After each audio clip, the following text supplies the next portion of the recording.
एक मिनट मेरी गल सुन लो। धम्मल का मुजाहरा करना उही गल जी मैं तुहानू अगे दसी आ। इंशाअल्ला जित तुहाडी आ मेरी आ मेरा आरफ वाला दी अवाम लई एक ही पैगाम आ कि तुसी अपने मौकफ ते कायम रहना।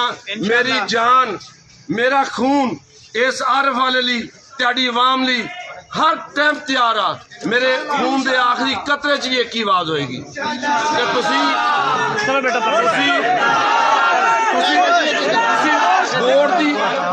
वोट की शक्ल करनी है।